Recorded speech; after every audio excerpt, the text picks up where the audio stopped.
নমস্কার বন্ধুরা, আমি সঞ্চিতা। আজকের ব্লগটা না একটু স্পেশাল হতে চলেছে। আমরা চলে যাচ্ছি আজকের দক্ষিণ ২৪ পরগনার দিকে, যেখানে আছে বাওয়ালি। বাওয়ালি রাজবাড়ির সম্বন্ধে আপনারা অনেকে শুনেছেন বা ভিডিও দেখেছেন এর আগে অনেক অনেক চ্যানেলে, বা অনেকে হয়তো ওখানে গিয়েছেন স্টেকেশনের জন্য।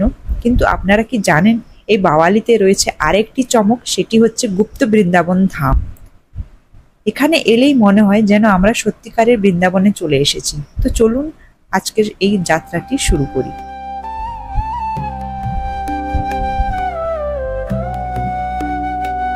ওই যে দেখুন, দূর থেকেই দেখা যাচ্ছে রাধাকৃষ্ণ মন্দিরটি। আর এই মন্দির চত্বর জুড়েই রয়েছে আরো কয়েকটি মন্দির।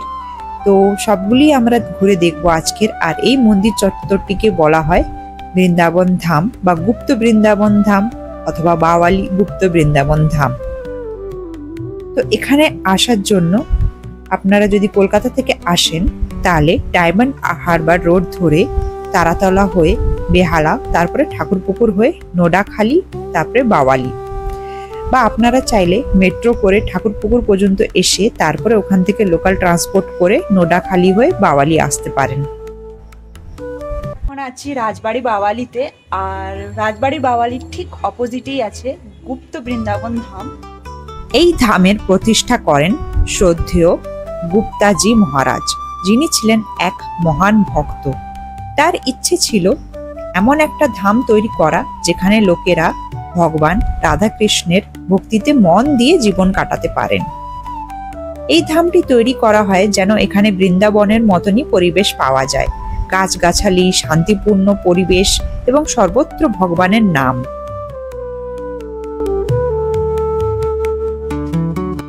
এখানকার স্থাপত্যটি সত্যিই চোখ ধাঁধানো, আর রাধাকৃষ্ণের বিগ্রহটি অত্যন্ত মনমুগ্ধকর।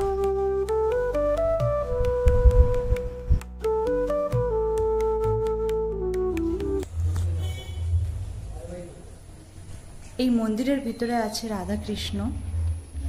এই দেখো, খুব সুন্দর করে সাজানো গুছানো একদম।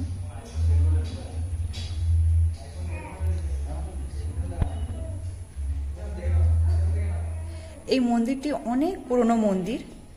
তোমরা দেখি হয়তো বুঝতে পারছো আগেকার দিনে মন্দির যেভাবে হতো।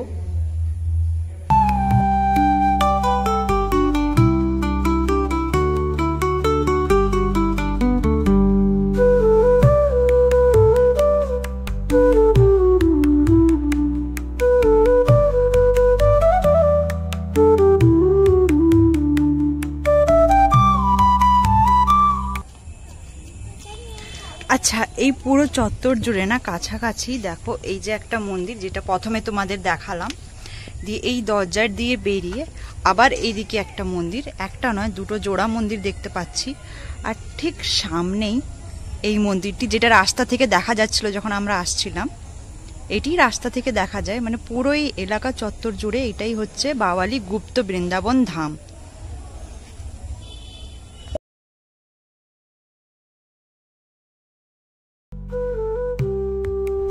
মন্দিরের চারিপাশে রয়েছে সুন্দর বাগান, ঘাট এবং গৃহস্থলী পরিবেশ। প্রতিটি কোণ থেকেই না রাধা ভক্তির আবেশ অনুভব করা যায়। এছাড়াও এখানে রয়েছে একটি গোশালা। এখানে না সারা বছর ধরেই নানা ধর্মীয় অনুষ্ঠান হয়। বিশেষ করে জন্মাষ্টমী, রাধাষ্টমী, দোলযাত্রা আর হোলি তো খুবই ধুমধামের সঙ্গে পালন করা হয়।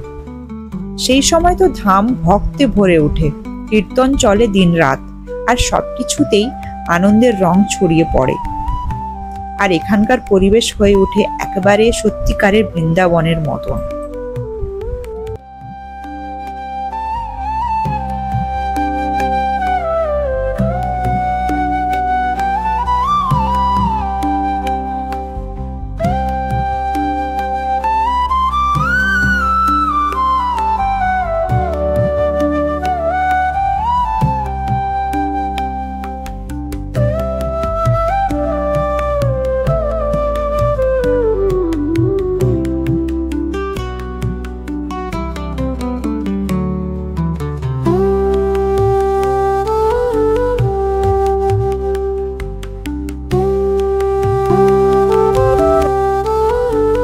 এই ধামে এসে আপনি পাবেন এক অদ্ভুত শান্তি।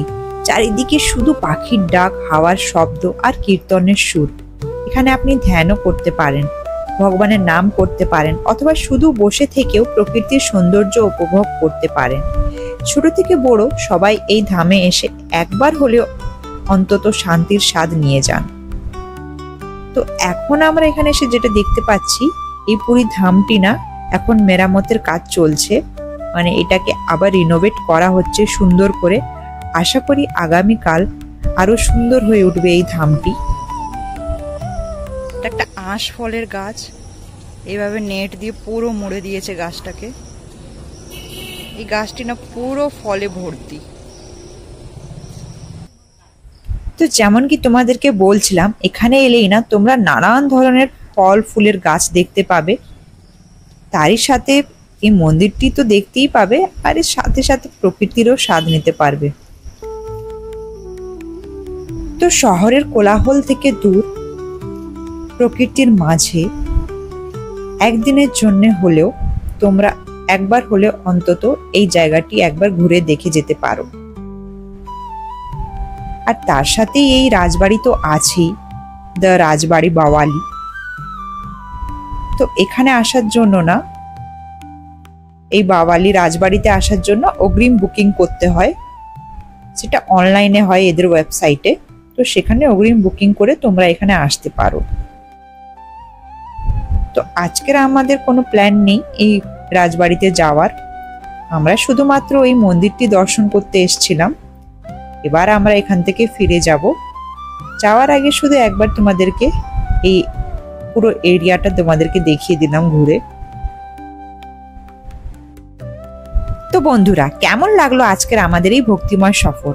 যদি ভালো লেগে থাকে তাহলে অবশ্যই ভিডিওটা একটা লাইক করে যাবেন, কমেন্টে জানাবেন আপনাদের মতামত, আর চ্যানেলটা সাবস্ক্রাইব করতে ভুলবেন না। আর হ্যাঁ, যদি আপনি কখনো দক্ষিণ 24 পরগনার দিকে আসেন তাহলে একবার হলেও এই বাওয়ালি গুপ্ত বৃন্দাবন ধাম ঘুরে যেতেই পারেন। পরবর্তী ভিডিওতে আবার দেখা হবে, ততক্ষণ পর্যন্ত জয় শ্রী রাধে।